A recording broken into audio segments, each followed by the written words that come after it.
Hello, welcome. I'm Sandhya.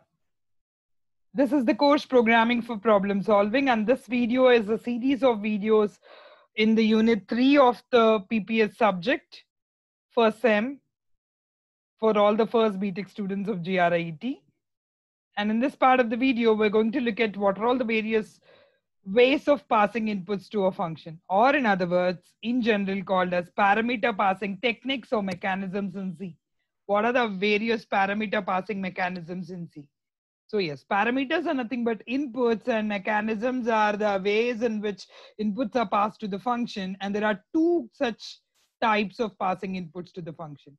First one is you pass by value, and the second one is you pass by reference.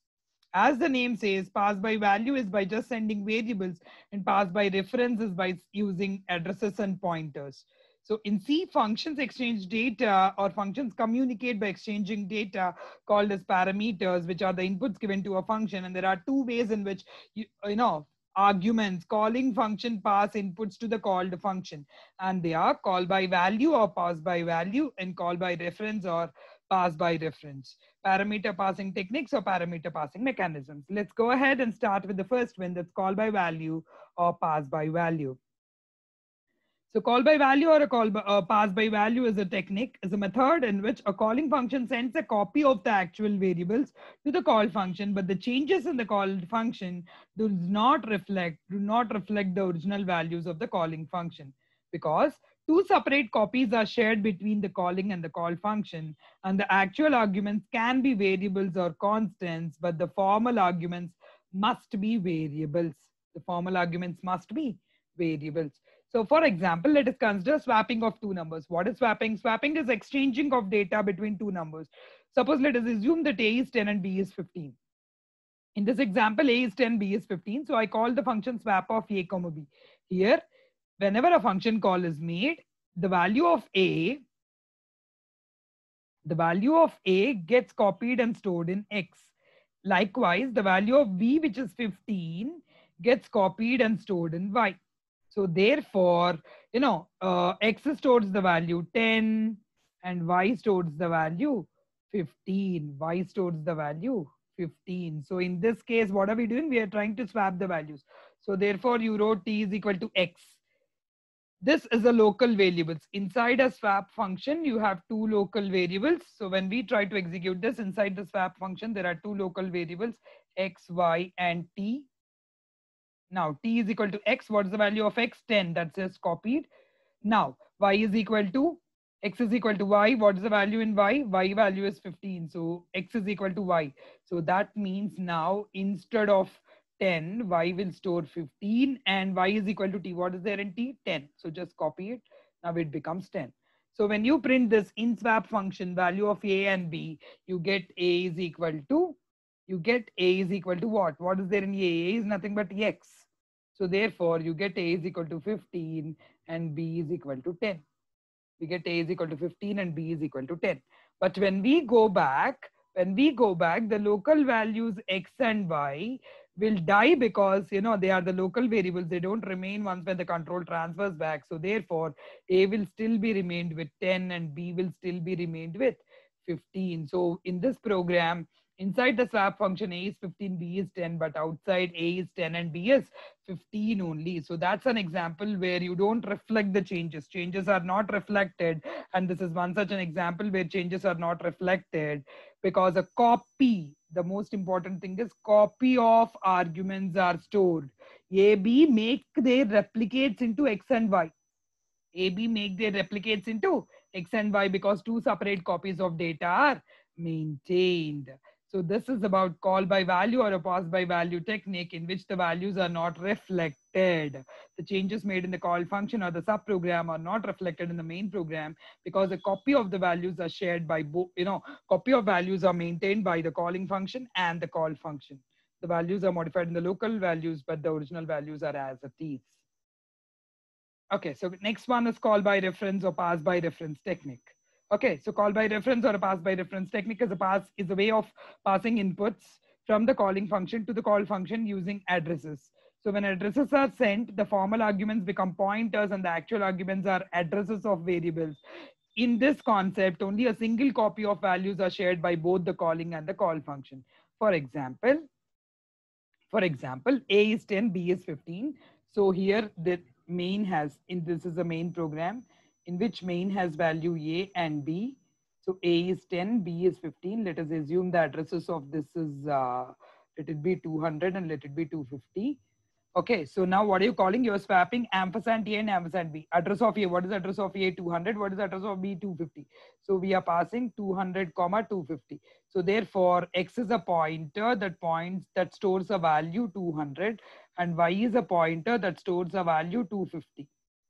Okay, pointer means address. Okay, pointer means address. Time being, just understand pointer as address, that stores address. So when I'm storing 200, that means I am referring to, when you're storing 200, that means we are actually referring to, X is referring to X, sorry, A, and Y is referring to B. Y is referring to B. So therefore, when you do this part of the program, you are exchanging the values. T is a local variable, T is star X. X will remember address and star X will give the value. What is the value at 200? 200 is 10. Likewise, Y has 250 and star Y has. What is star Y having? Star Y is having value at 250. What is the value at 250? 15. So understand, what is the first statement? T is equal to star X. What is there in star X? 10. So keep 10 in T.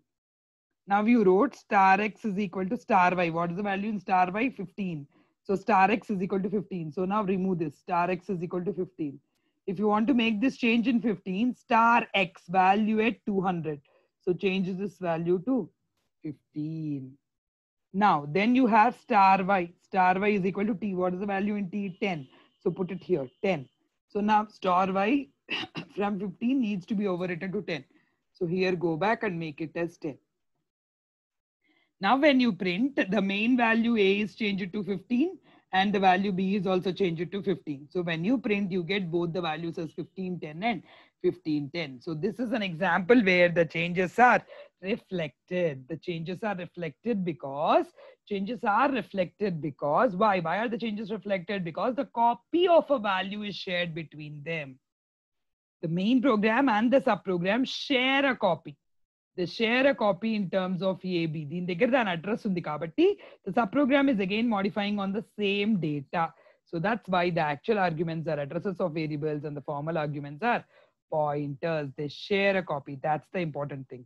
And mostly the important thing is changes are reflected. This is the most important point. Reflection of changes. So before we close, let's try to understand the basic differences between call by value and call by reference techniques. Also call by value and call by reference are called as pass by value and pass by reference. Call by value is also known as pass by value. It's known as pass by reference. Values are passed as inputs here. Addresses are passed as inputs and reference. In call by value, actual arguments can be variables, constants, or expressions, whereas in call by reference, the actual arguments must be addresses of variables. The formal arguments are variables, whereas here the formal arguments are pointers. Changes made are not reflected. Here the changes are reflected. Calling and called function maintain separate copies of data in call by value, and here they share a same copy of data. A copy of the contents is maintained by the calling function. Here they don't maintain a copy, they just share the address. That's it. Example of this is void swap of int a comma int b. Here example is void swap of insta a comma insta b. Okay, so these are the basic differences. This is a very important question, seen like so many times. This comes so frequently in the examination, a very important question. A very, very, very important question. Please prepare for it. Before that, let's do one more thing. That is, how do you understand call by value and call by reference? Understand call by reference as you and your friend sharing two separate copies. You have a note, so you got it Xeroxed. You are using on your copy, your friend is using on her copy. You're making the changes, it's not reflected at your friend's end. Okay, that's call by value. Whereas in call by reference, you and your friend share a same book. You exchange it and use it, you share a same book. So you made changes in the textbook. Your friend also can see because you're sharing and using. So sharing is a concept of reference, and having a separate copy is a concept of call by value. So yes, before we close, I recommend all of you to take a pen and a paper and try to write a few programs. We have talked about swapping of two numbers. Try to modify, write a program called modify. increments the value of x by 10 and decrements the value of y by 20. There are two values x and y. X should be incremented by 10 and y should be decremented by 20. Try to do that using call by value and call by reference. Okay. Also understand more differences between call by value and call by reference. And from now on, whenever you see any kind of values being passed from calling function to the call function, we should be able to decide if the process is call by value or call by reference, because call by value do not update the changes, whereas call by reference do modify, do update the changes. So that's why. So go through the differences pretty clearly. And before we stop, it becomes extremely important for all of you to kindly understand from now on, whenever any input is passed from the calling function to the call function, we need to be able to discriminate and understand, is it a value technique or a reference technique? Because both have a lot of differences in between. Good day. Thank you.